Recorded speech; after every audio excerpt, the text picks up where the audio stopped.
Eina daug, tai paskui dar daugiau turbūt kitą kartą ir sugrįžta. Ir tikrai smagu visą laiką čia ir dirbti, ir sąlygos yra geros, ir buvome su Ervinu ir prieš rungtynes užlipę ant vėjos, ir, na, kaip sakėme, turbūt yra geresnė šiuo metu laiku, negu kai kuriuose Lietuvos stadionuose jį būna, na, sakykime, vasaros viduryje, tai irgi turbūt daug ką pasako. Beje, šiandien vienos rungtynės sužaistos ir be jokių staigmenų Klaipėdoje Granito komanda rezultatų 1-2 nusileido Utenos Uteniui, ten iš esmės. Ir žaidėjų pagrindinė pareiga yra išėjusi į aikštę daryti tai, ką jie geriausiai sugeba, ir Sūduva, net nebejoju, bandys tai daryti, ir rungtynių pradžioje matome, kad Marijampolės Sūduvos. Ir tiesą sakant, galėjo mušti dar gerokai daugiau. Na, bet, kaip mes ir minėjome, Spyris tokia komanda, kuri gali žaisti labai gražiai, kartais gali būti išsimušusi ir nepasižymė to. Atstumu vienas nuo kito, taip kaip surišti vienas su kitu, ir tai, aš sakyčiau, yra, na, brandžios komandos požymis, nors Spyris yra labai jauna komanda ir galbūt visų rungtynių metu to nesugebės, netlikti perdavimo čia, ir čia Karolis Gvildys šiek tiek klysta, sakyčiau. Na, toliau Spyris pakankamai anksti gesina tuos pavojaus laužus, o čia vėlgi prastas. Bet čia logiškai viskas buvo labai gerai susidėlioja, puikus Sendžiko perdavimas, vienas lietimas pastabdant kamuolį, antrų lietimų smūgis. Taip, sakyčiau, ir turi žaisti puolėjas, baudos aikštė žaidžia taip stabiliai, kaip turi žaisti. Taip, ir tai yra turbūt ir problema, kodėl jis ir nėra pagrindinės sudėties žaidėjas. Taip, juk nereikia nieko daryti, iš esmės gynėjui net nebūtina stabdyti kamuolio, ar jį su... Pritarsiu tikrai, kad vidurys kol kas absoliučiai pamesta šiose rungtynėse, kalbant apie Sūduvą, bet kuomet aikštė yra Radzinevičius vienu metu ir Laukžemis, tiesą sakant, irgi Sūduva ne visada žaidžia gerą futbolą ir būdavo nemažai atvejų. Vėlgi jaunas žaidėjas, galbūt galima modeliuoti visą įvairias situacijas. Čia Živkovičius perdavimas, reikia Tomo Radzinevičiaus, jis ten yra, bet nepakanka to, ką jis nuveikia. Bet ataka... Drąsiai blogiausiamis sezono rungtynėms. Na, reikia, manyčiau, Sūduvai galbūt netgi ir pertraukos, jie neužilga, bet galima dar ir prieš pertrauką daug ką nuveikti ir po truputį.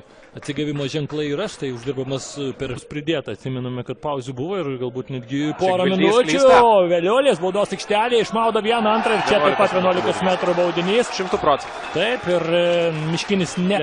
Čia taip pat yra visiškai logiškas veiksnys. Na ir panaši situacija kaip tada. Tenais suklydo Civilko, dabar prastai sužaidžia Gvildys ir paskui jau... Dvi rungtynės iki sezono pabaigos ir dar antrasis kėlinys, taigi, na, aišku, neskubėkime. Mikelionis prieš Radzinevičių.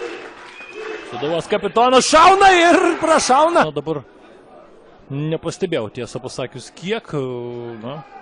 Nors rezervinis arbitras... Tarp kitko Kėcapas lietė ranką kamuolį, dabar pažiūrės dar kartelį pakartojimą. Lietuvoje ir nelabai verta ir tikėtis, bet žiūrovus kol kas šildo futbolas ir tas futbolas gali šildyti ir žiūrovų Marijampolėje yra nemažai, perdavimas į baudos aikštelę, daug kovos ten.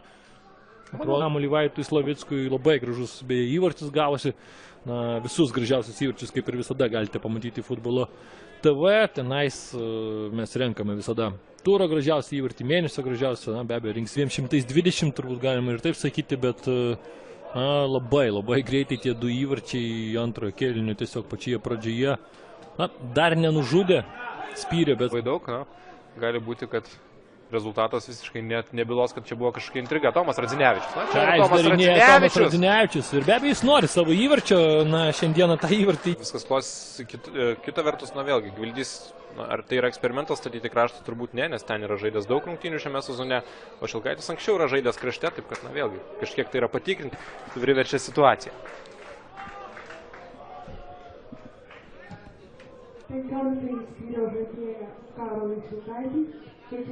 Dar Šilūnas. Ekrano komanda žaisti dublerių ekipoje apskritai turbūt 15 ar 16 metų ir buvo tikrai labai smagus ir... Bet toks skūdas, kaip pagaliukas. Taip, toks jaunas. Antarasis, aišku, ten kažką labai priekaištauti nesinori, bet kita vertus turbūt ir jinai, jeigu rungtynės baigsis šiandien Sūduvos pergalė, bus kalbama apie tą Admiro Kėcapo Maradoną. Na, kol kas klausimas.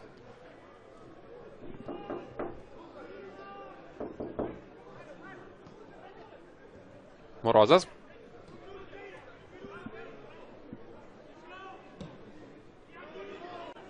Na, bando ilgais perdavimais dabar remtis Spyris, bet antrajame ir vėl kraštu Slavickas, na, to kraštu visiškai nesusitvarko. Absoliučiai nesusitvarko Spyris, net to vienu kraštu galima sakyti visos atakos. Per kitą kraštą nieko nevyksta, per šį kraštą. Ranga turbūt buvo per didelė gal 3 dydžiais, bet na. O čia jau kas? Pro 5 tiesiog varžovus prabėgo. Maksimiliano Udžia yra tas vidus. Tas pats. Dabar jau kairiuoju kraštu, ne kraštinis žaidėjas, bet Tomas Radzinevičius. Ir ką nuveiks jis? Baudos aikštelėje, 1-1 šį kartą susitvarko, bet, na vėlgi, pažiūrėk, kokie tarpai tarp atakuojančių ir 100. Na tai ne tai, Ervinai, turbūt pritarsi, ta atmosfera, tas toks, visas bendras jausmas atėjus į stadioną yra visiškai kitoks. Ir Marijampolė būtent to ir žavio, čia reikia mušti įvartį. Tačiau po šių rungtynių.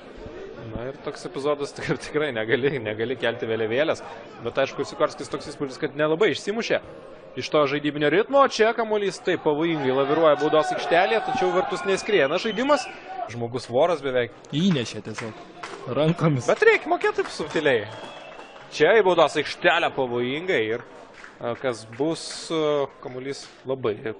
Dar šiek tiek daugiau negu 10 minučių lieka. Suduva ir toliau su kamuoliu keitimas ruošiamas. Brokas aikštėje pasirodys, o čia pavojinga gali būti situacija, tačiau teisėjas kelia vėliavėlę į viršų. Jis labai atakuojantis, nes vis tik Brokas nėra krašto gynėjas. Taip. Jis visą savo karjerą žaidė tikrai labiau atakuojančiose pozicijose ir krašte. Ir dažnai žaisdavo ir puolimo grandyje.